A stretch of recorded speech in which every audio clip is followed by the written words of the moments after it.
How's everyone doing? I'm kind of curious, show of hands, sorry, I haven't spoken publicly in a while, so if I'm weird, I'm sorry. But how many would identify as primarily a creative or artist and tech is something you're like adopting because you have to or you're curious? Like creative forward. And how many are tech forward programmers that like nerdy tech things? Wow, such an even split, all right. There's no way, you just gotta shoot for the middle, I guess. Okay, so I'm also a technical person, but I'm also a little bit artistic. And a lot of my research and time has been spent thinking about the nature of uncertainty and reliability. I challenged myself to use AI for everything, so I am a creative, I have some foundational training. I'm going to do the whole thing where you're supposed to brag about yourself for 2 minutes, but I'm going to try to do that fast and well. And then we're going to talk about cool tools and models and things. So at Art Lab, I'm primarily considered with helping people build workflow solutions and educating people about how to deploy their models locally and in the cloud. So that's like a local thing and that's a cloud thing, and these type. So that's how that works. And myself, I've always been like very into visual storytelling and writing. I wrote a couple books, I published one. I used to do live painting. I got the CMF funding to make a video game once. I had slides that were like very, like pictures of all these things, but I decided just to do like a little summary. I also spent some time studying something I'm really passionate about that's kind of taken me by surprise, because I got, from my interest in literature and philosophy, I became interested in something that's called multi-agent reinforcement learning. But that was like 2012 and everyone thought I was an alien, and I was talking about, but like when AI emerges, everyone's like, okay, go to bed, professor. So that has like suddenly become very relevant, but for me, everyone, it kind of didn't care. But I've been thinking about this for a long time, and I like these little I kept all my AI mistakes. So I spent some time doing decentralized Web3 development because the only way to really do agent work was to think about decentralized mesh computation solutions. And so I spent some time being capital T technical, and I co-founded a couple businesses, and I did have like a thing that people like to say when I had an exit, but it was not a good exit, but I did build a team with lots of people. And I did a consultancy, and then I did a product with a really great product founder. And then I tried my own product, but I just stayed in my bedroom and didn't advertise it properly, and it wasn't a good product and didn't help anyone. So then I thought I would maybe do something else. I did some consulting, and then in the middle of working in a Web3 agency, I was building these websites that sold NFTs. I was like, this is not really what I thought decentralized computation was going to turn into with shared property, but I thought, this is, and I got a chance to work with a company that I won't name that was like my hero company. I was like, that's so great. They like founded this idea and they're so creative, and then I found out that they were like self-hosting all their blockchains, and it was like a whole advertising play. So I was like, okay, I can't do that. And then the AI thing happened. I was like, okay, I saved up some money, I'm gonna quit. I'm just gonna play with the AI all day, every day, and take all my old research code and try to build something. I didn't know what I was building. So I started building creative workflow solutions with friends. I started doing like video projects and image projects and just kind of screwing around in Unity and on the web. And I ended up thinking a lot about the nature of the creative process. And so before I get to AI workflows, I wanted to sort of present some of my findings over the last, I guess, 15 years, thinking a lot about how AI and society interfaces and what's the nature of like human consciousness and creativity and all that. And I think like the creative process today can be visualized as this idea of gathering up inspiration from, I'm going really fast, right? I should probably relax. Sorry. You're good. Yeah, I haven't done this in a while, I'm sorry. I used to do this more. Back in the game.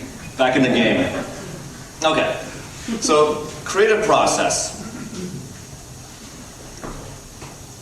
You get inspired because you're integrated in some social technical fabric, and you gather references and you keep them and you look at them, and then you think, oh my god, I can make something with this, and you make up some mock-ups, and then you go through revisions with your community, and you have final things, and then, oh my god, you have to reformat it and chop it into pieces, and then share it on the internet, and then ideally like archive it somewhere so you never forget your memories and everyone always remembers you.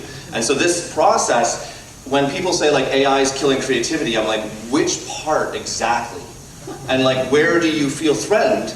And where do you find your creativity? Because there are people who, their whole life is like, they made Pinterest for a reason. And they love curating. And there are people who like actually are really nerdy about file formats, and you can find them on Reddit, it's great. I'm a weird decentralization guy. I like the idea of diffusing knowledge over society so it's always safe from corruption. Weird thing to be interested in. And I like art and visual tools. I don't actually like sitting in front of my computer doing drawing on a tablet. I find that quite negative. So the idea is like, where do you want to include a robot on this process? Like, where do you feel, for yourself, where do you feel empowered and where do you feel disempowered? And try not to yuck anyone else's yum unless it ruins the party for everyone.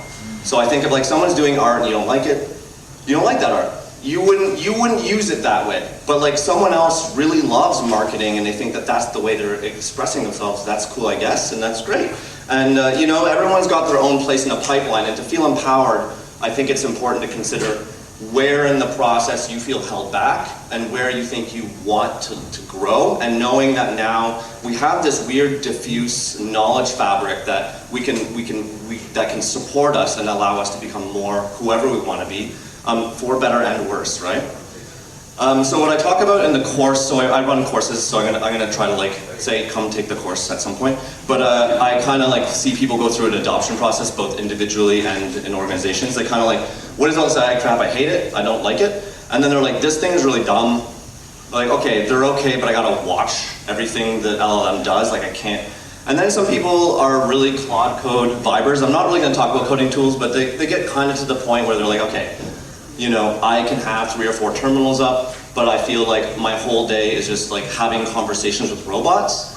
And then there's like this God feeling you get when you have a chain of 4 or 5 things that happen, and it seemed like it was really smart and it just did it. You're like, wow, I just expressed my will and nature just you know, the Moses parted the seas, and it feels really nice, right? It feels like this is what I thought when I was being born life was, you know? So anyway, so I tried to put names to each of these development stages and attach a curriculum to them. So I call the first one discovery, practice and control, triggers and flows, and orchestration and observables. I don't have time, obviously, to go into all of these. I think I'm probably also going to ramble too much, so because I want to make sure we have time to like play around later. But I will sort of have a couple slides on each of these. Who here has played with a lot of image models and like, kind of knows how to prompt images and video? Okay, and who is like totally new to that idea? Or not totally new, but who's only played with like 1 or 2 models? Okay, better question. Who's played with more than 3 models? Okay, great. Okay, good. I just want to know like how deep I have to go in certain places. So one of the hardest parts of AI is feeling like you're overwhelmed. Actually, I think I made a special slide for this. So this feeling of being overwhelmed, I know, right? I know, I worked so hard on it, so it was stupid. I was like doing AI stuff until I was in the Uber like, anyway, I do feel like it feels like every day you go online and there's like a new SaaS tool. I think that's very overwhelming. But I think it's important to understand how the industry works, and so I like to build visuals to explain complex systems. That's what I did for engineering, and that's what I like to do in art as well. I like to communicate ideas. So there's like these mega corporations making models, and then what's interesting is the models aggregating silos, and silos are like just websites like replicate.com and fal.ai, and they have thousands of models. You can fork them, make your own, or like the GitHub for AI.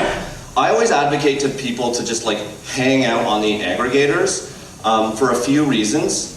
So I'll go back here and I'll just say like aggregators are really important in the community because they usually provide, you know, warehouse access to SaaS tools. So you're kind of cutting the SaaS market out. You're also losing out on the nice user interfaces, but you get to develop like a primary interface or a primary relationship with your model. You get to learn how they work, their kinks.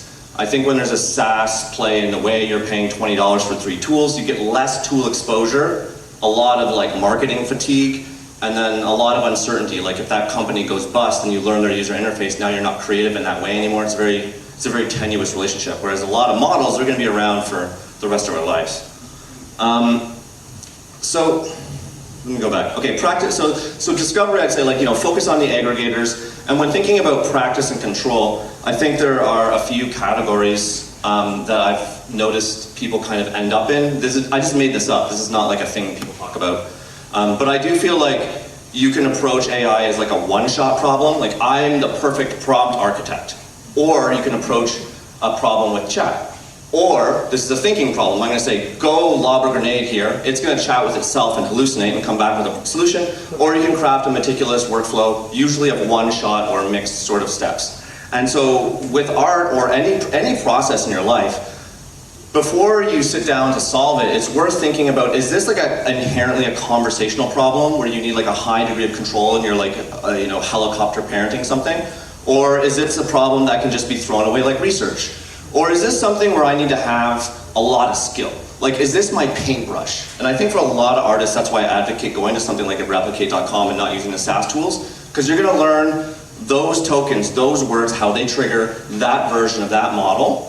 And that, especially if it's an open source model, you can always download that, and that's like your permanent paintbrush, right? You can know that, like, if you, in the future, if they took that system away, if they took that platform away, you can just invest some money and continue on with your art journey.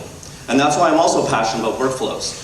I think chat and agent tools are very valuable. I think having conversations and being in community with agents is something I've thought a lot about. But I don't think that it's like the operating modality for every problem. I think it's very high touch and it's very exhausting. And I think, you know, a lot of people sometimes feel that way. Okay, so that's like my basic psychological categories. That's like my boring gift. I was a lecturer, so I'm sorry, I don't know why, I just feel the drive to educate. But to sort of get closer to something practical, I wanted to talk about the core tool. Why am I showing you before I ask you?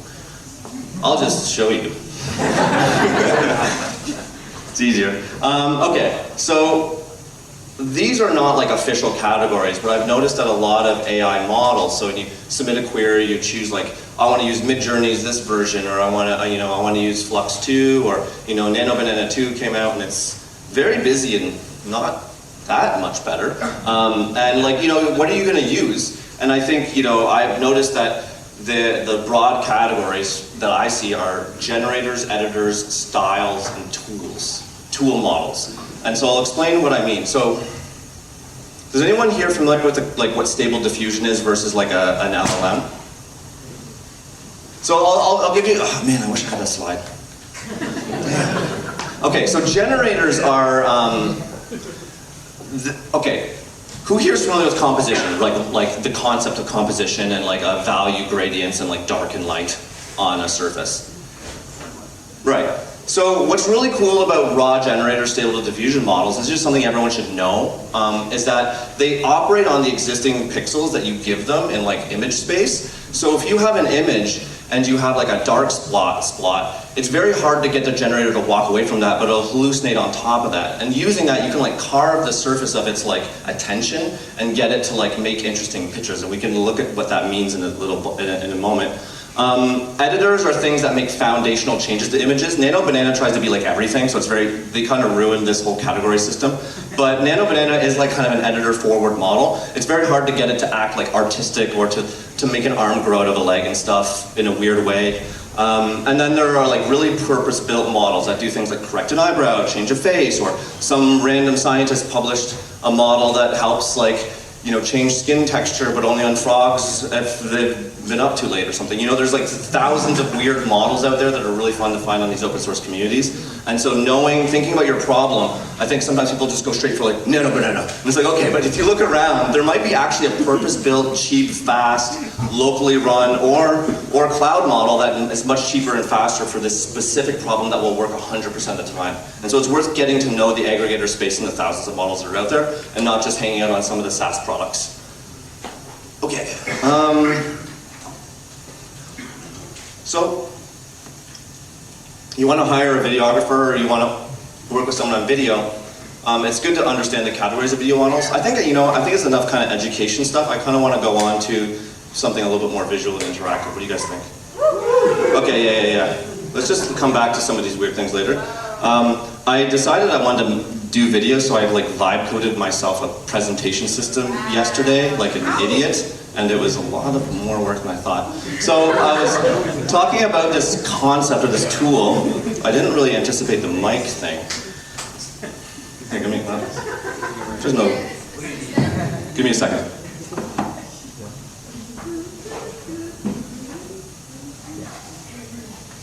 It's actually like an OS thing. So I made this really great tool that actually renders well, but I'm still dog fooding it and working on it. But this is where I built the presentation slides. So what this tool is for is it solves a lot of problems in the industry. In fact, I will bring up the slides for the last slide because I want to dovetail into some of the problems in the industry, and I think because I'm being a little scatterbrained, I forgot to like mention the core bridging points that are very important.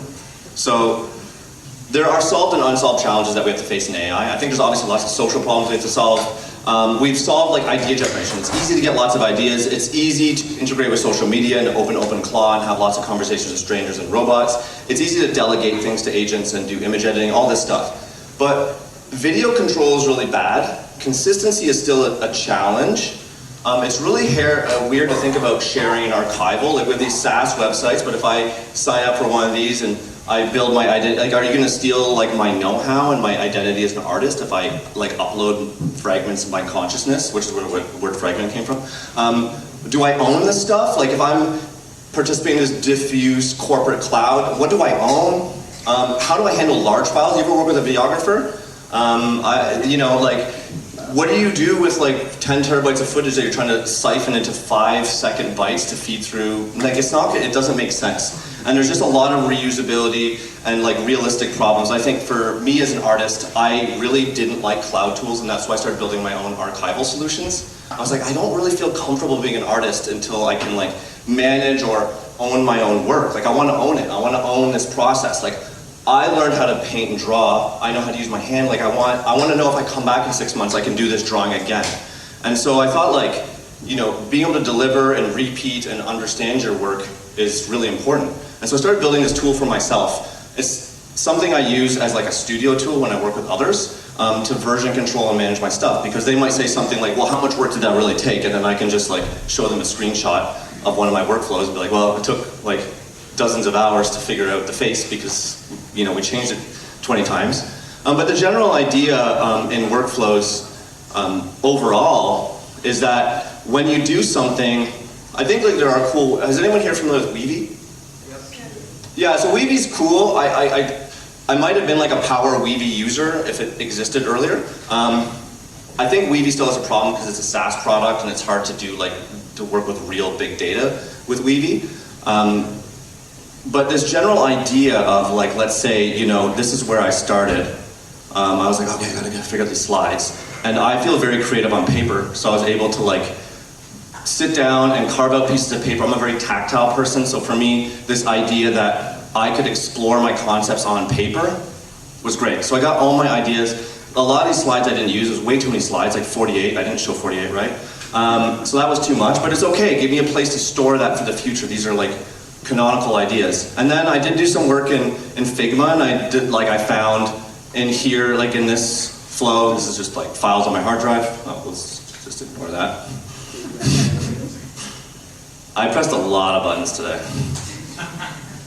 But yeah, I did some primary styling work. This tool I did so many upgrades before coming here, and now it's not as good. Thanks, dude. I did some primary ideation there, and then I thought, okay, but I want to generate lots of interesting looks and slides. So from that like gestation and through prompting and through some photos I had taken, I was able to like come up with loads of these images that some of it like were very corporate-y, some of them I liked, some of them I didn't, but I have them now forever, and they just sit on my hard drive. And I like that. I like that if I want to go back to this project, I can just open up this project and grab whatever image. I think I was working on a project called View Dance Challenge. Well, I know I was. And they came back after, this is just a random picture of a cat. They came back after the edit, and we did some work together, and they were like, okay, well, we really loved these cards you did, but we want a couple more cities. Now imagine if I had done this AI project, had saved all my prompts in a hard drive somewhere, walked away, and then had to recreate that.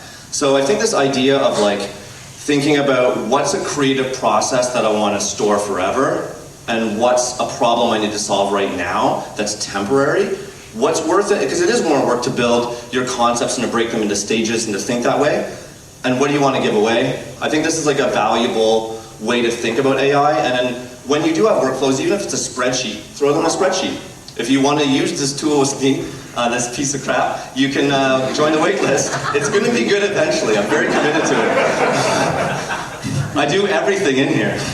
And some things I shouldn't, because it's really a waste of time, but I'm convinced that it'll be worth it one day. What else we got in here? Oh yeah, I should show you guys my landing page. So I did my own web page.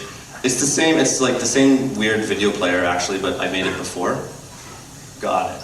So this is like, you know, me on the website, so you could buy things from me if you want. My knowledge, I guess. That's what I'm selling now. Because you can't sell coding anymore. But if you click around on the website, he walks around. And so, you know, I could vibe code this knowledge graph and got this website component updated. It's like, oh, very cool, I got this thing made. And imagine if I didn't have every prompt and I couldn't go back to this. Because now I have this. And I'm not just trying to say on the tool, I'm trying to say on the concept, right? But also the tool, if you like it.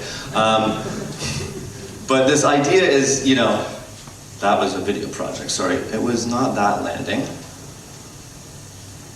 Yes. Oh yeah, give it a second. Yeah. Maybe it's a sign of my ego or something. It's like, it's my name's and it's huge.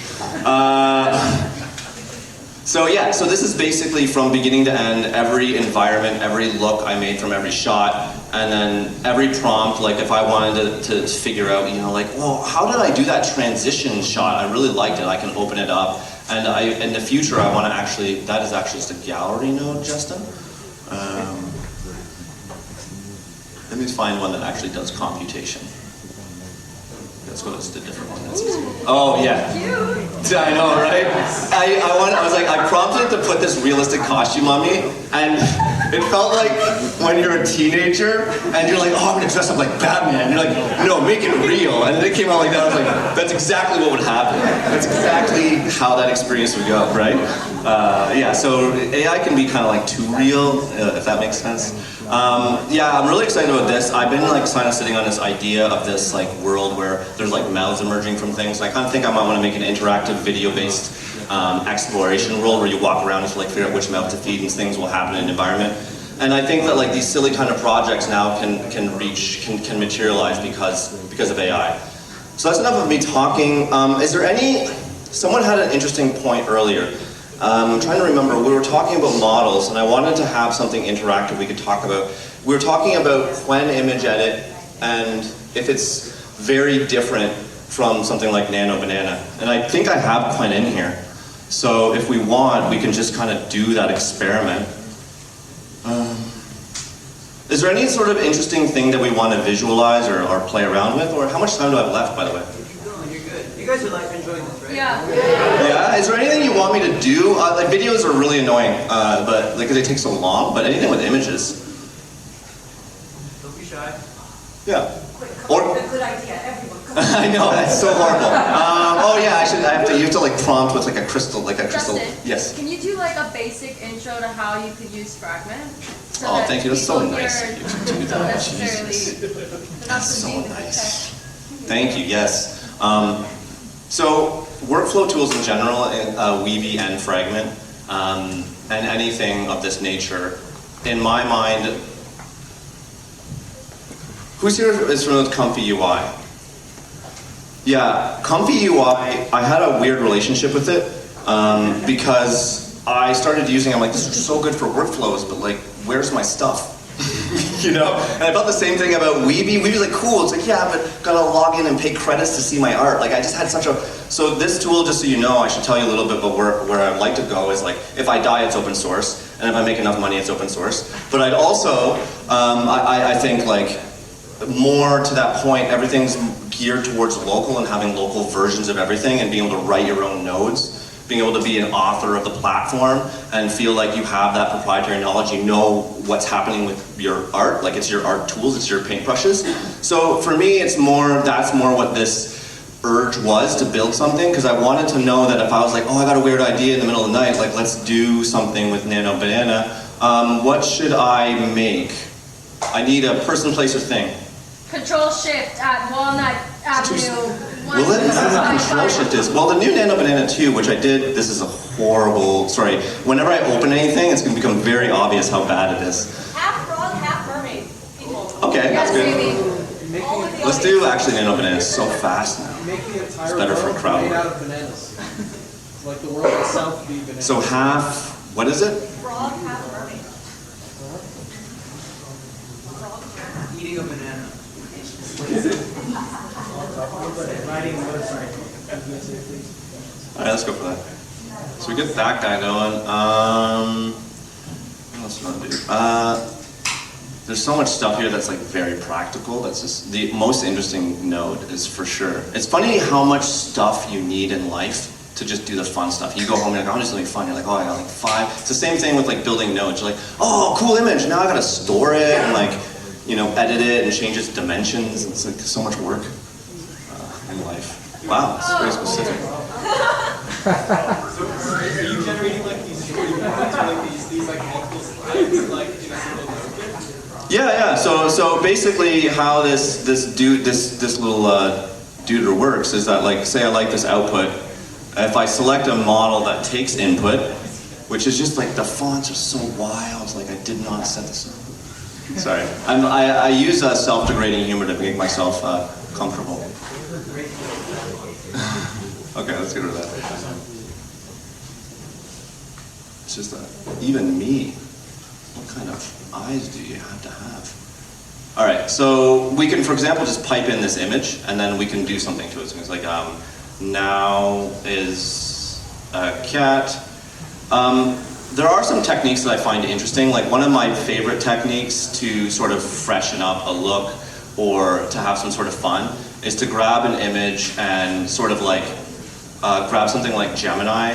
I'm actually like a big fan of 2.5 because 2.5 is really fast. And it also reads images. So you can send Gemini like whole essays and documents and stuff. So I can say to it something like, oh my goodness, really bad. I need controls for this, you know? I need those little toggles to change the font size. So let's describe, well, let's actually, you know what? Just give me a second. And this is the whole point, isn't it? It does, yeah, I mean, especially for Control+Shift. Oh, Betsy, you're running so many things. I know. Oh, God. Oh, wow, this is not happy with how I'm behaving. I have a really good image analyzer node in here that I built that is just like fantastic, that I really liked. And it was just such a good prompt. If I could find it.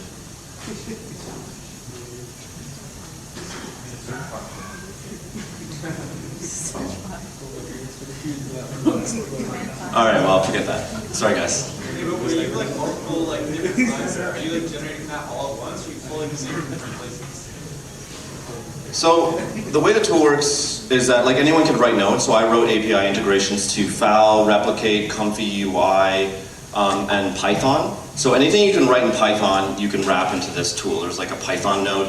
I also actually, who here uses Claude Code and Claude CLI? So this thing has an MCP server that I'm setting up right now. And I'm not finished yet. It's like the jankiest node ever, and I really wanted to do this. It was like something I wanted so bad because it was like such a cool idea. But you can chat, in the future you'll be able to chat with OpenCode in the tool and ask it to like build and work on the node while you're doing other things. And you can connect its context to the OpenCode node. So one of the most annoying things about so we have a reasonable amount of coders, right? It's like 30-40%. Okay, so context management and coding I find very annoying. And for me, it's like, no, I want you to know about these 7 documents and not leave for this task. And so I took the OpenCode is basically open source Claude code. And so I have it local. It can work on itself and change its own code. I don't have it set up that way. But the idea is that if you treat, like, I find OpenCode is very capable if you treat it as a one-shot engine. You can actually take output from any process or any of your documents and link it and give it that context in a node and say, hey, these are your 7 documents. Every time I talk to you, these are the 7 documents. You're never going to forget, you're never going to get stale context on that problem. I think that is like, is going to be a very common need in the future. So if you use Claude CLI in your coding, one of the questions for yourself is like, well, how do I make sure that I can get back to that, like, I did a really great PR. Like, how do I get back to that PR? Oh my God, that's so nice, isn't it? It's so AI though. I'll give it a second to load up. But yes, so that's the basic idea. I didn't actually plan to like do, like it's kind of hard to like drive and present at the same time.